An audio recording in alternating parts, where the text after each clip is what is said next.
છાણી ગામમાં દૂષિત પાણીને પગલે ઘરે ઘરે ઝાડા ઉલટીના કેસો નોંધાતા કોર્પોરેશનનું તંત્ર દોડતું થઈ ગયું છે. છાણી ગામમાં છેલ્લા કેટલાક દિવસથી દૂષિત પાણીને પગલે બસો ઉપરાંત લોકો ઝાડા ઉલટીના ભરડામાં આવી જતા ખાનગી હોસ્પિટલમાં સારવાર લેવી પડી રહી છે. ત્યારે આજરોજ કોર્પોરેશનના મેયર ભરત શાહે સ્થાનિક કાઉન્સિલર્સ અને અધિકારીઓને સાથે રાખી ગામની મુલાકાત લીધી. જે સંદર્ભે મેયર ભરત શાહે અહીં પાણી, ડ્રેનેજ અને કાંસ બધું એક જ જગ્યાએથી પસાર થતું હોય આ પરિસ્થિતિ સર્જાઈ હોવાનું તેમજ લાઈનો પર પણ 15 ફૂટના દબાણો હોય દબાણો તોડવાની નોટિસો પણ આપવામાં આવશે તેમ જણાવ્યું. છાણી ગામમાં 3 દિવસથી ધ્યાનમાં આવ્યું છે કે ઝાડા ઉલટીના કેસો થયા છે અને છેલ્લા 3 દિવસથી જાણમાં આવ્યું તરત જ કોર્પોરેશન આખું તંત્ર કામે લાગી ગયું છે. મૂળ ગંદા પાણીનો પ્રોબ્લેમનો પ્રશ્ન છે કે ગામમાં જે પાણીની લાઈન છે અને એમાંથી જે લોકોએ કનેક્શનો લીધા છે, ગામ જૂનું છે, એ કનેક્શનો બધાના સડી ગયા છે.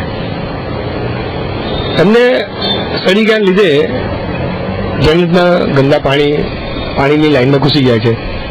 સાથે સાથે આખું ફરતા જોયું કે ડ્રેનેજ ઉપર અને જ્યાંથી વરસાદી ગટર પણ જાય છે અને પાણીની લાઈન પણ જાય છે એની પર લોકોના 15 ફૂટ દબાણ થયા છે. લોકોની પોતાની ચોકડીઓ પણ એની પર છે. એના લીધે આ ગંદા પાણીનો પ્રોબ્લેમ થયો છે.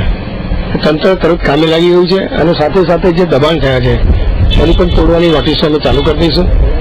એટલે સંપૂર્ણ કામગીરી એકદમ ફાસ્ટ કોર્પોરેશનના આરોગ્ય ખાતું, પાણી પુરવઠા ખાતું કરી રહ્યું છે. જ્યારે આરોગ્ય વિભાગની ટીમે સતત ત્રીજા દિવસે પણ ગામના વિવિધ ફળિયામાં ફરી ઘરે ઘરે સર્વે કરી દવાઓ, ORS અને ક્લોરીનની ગોળીઓનું વિતરણ કર્યું હોવાનું કોર્પોરેશનના તબીબ ડોક્ટર એકતા શાહે જણાવ્યું. અત્યારે અમારો સર્વેની કામગીરી ચાલુ જ છે એટલે લગભગ 200 ઘરનો સર્વે હજી સુધી થઈ ગયો છે. હજી બીજો સર્વે ચાલે છે અને 14 કેસો અમને મળ્યા છે લીમડી ફળિયા અને કુંભારવાડામાં થઈને અને બધાને ORS, ક્લોરીનનું વિતરણ અને ક્લોરીન ટેસ્ટિંગ એ બધી કામગીરી અત્યારે ચાલુ છે.